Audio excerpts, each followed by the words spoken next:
Hi అండి. Welcome back to Anu వేన్ tales. దీన్ని రాగి జావా అంటారో, రాగి అంబల్ అంటారో తెలవదు గానీ, మేము డైలీ ఎర్లీ మార్నింగ్ తాగే రాగి జావా ఇది మాత్రమే. రాగి జావా అయితే పిల్లలకి, పెద్దలకి అందరికీ చాలా మంచిది. డయాబెటిక్ పేషెంట్స్‌కి అయితే బ్లడ్ షుగర్‌ని స్లోగా తగ్గించి కంట్రోల్‌లో ఉంచుతుంది.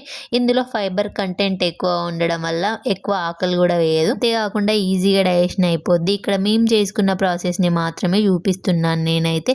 ముందు రోజు నైట్ 2 స్పూన్స్ రాగి పిండి, అలాగే 2 స్పూన్స్ జొన్న పిండి వేసుకొని కొంచెం పెరుగు కలిపి అందులో ఒక బాటిల్ వాటర్ పోసుకొని మంచిగా కలుపుకొని మూత పెట్టుకొని ఓవర్ నైట్ సోక్ చేసుకోవాలి. నెక్స్ట్ డే రోజు మార్నింగ్ వరకు అయితే రాగి పిండి కిందికి పోయి వాటర్ అయితే మీదికి వేరుకుంటాయి. జస్ట్ ఆ పేరుకున్న వాటర్ ని ఒక గంజులో పోసి అందులో కొంచెం సాల్ట్ వేసుకొని మరించుకోవాలి. వాటర్ మరుగుతున్నప్పుడు మిగిలిన రాగి పిండిని అందులో పోసి ఒక 5 మినిట్స్ మరించుకొని స్టవ్ ఆఫ్ చేసేయాలి.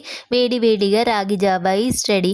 As your wish. వేడిగా ఉన్నప్పుడైనా ఆర్ చల్లగా ఉన్నప్పుడైనా తాగితే టేస్ట్ సూపర్ ఉంటుంది. మేము చేసుకునే ప్రాసెస్ ఇది మాత్రమే. ఇలాంటి టేస్టీ రెసిపీస్ కోసం, డైలీ వ్లాగ్స్ కోసం వీడియోని లైక్ చేసి ఛానల్ని సబ్స్క్రైబ్ చేసుకోండి.